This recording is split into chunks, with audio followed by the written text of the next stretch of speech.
بسم اللہ الرحمن الرحیم۔ السلام علیکم، میری آپ سبھی سے التجا ہے کہ ایک مرتبہ درود ابراہیمی پڑھ لیجیے گا۔ بسم اللہ الرحمن الرحیم۔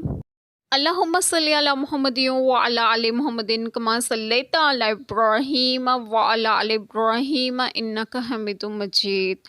اللہم بارک علی محمد وعلی آل محمد کما بارکت علی ابراہیم وعلی آل ابراہیم انک حمید مجید۔ بسم اللہ الرحمن الرحیم۔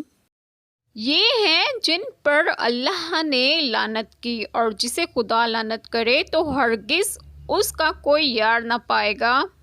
بسم اللہ الرحمن الرحیم۔ آج جو بات میں آپ لوگوں سے ڈسکس کروں گی وہ یہ ہے کہ اس آیت کریمہ میں ہے کہ شان نزول یہ آیت کریمہ کعب بن اشرف وغیرہ علماء یہود کے حق میں نازل ہوئی، جو 70 سواروں کی جامعیت لے کر قریش سے آپ صلی اللہ علیہ وسلم کے ساتھ جنگ کرنے پر حلف لینے پہنچے۔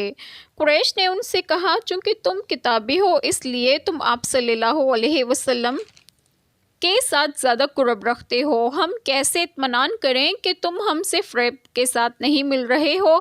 اگر اطمینان دلانا ہو تو ہمارے بتوں کو سجدہ کرو۔ تو انہوں نے شیطان کی اطاعت کر کے بتوں کو سجدہ کیا۔ پھر ابو سفیان نے کہا کہ ہم ٹھیک راہ پر ہیں یا محمد مصطفیٰ صلی اللہ علیہ وسلم؟ کعب بن اشرف نے کہا، تم ہی ٹھیک راہ پر ہو۔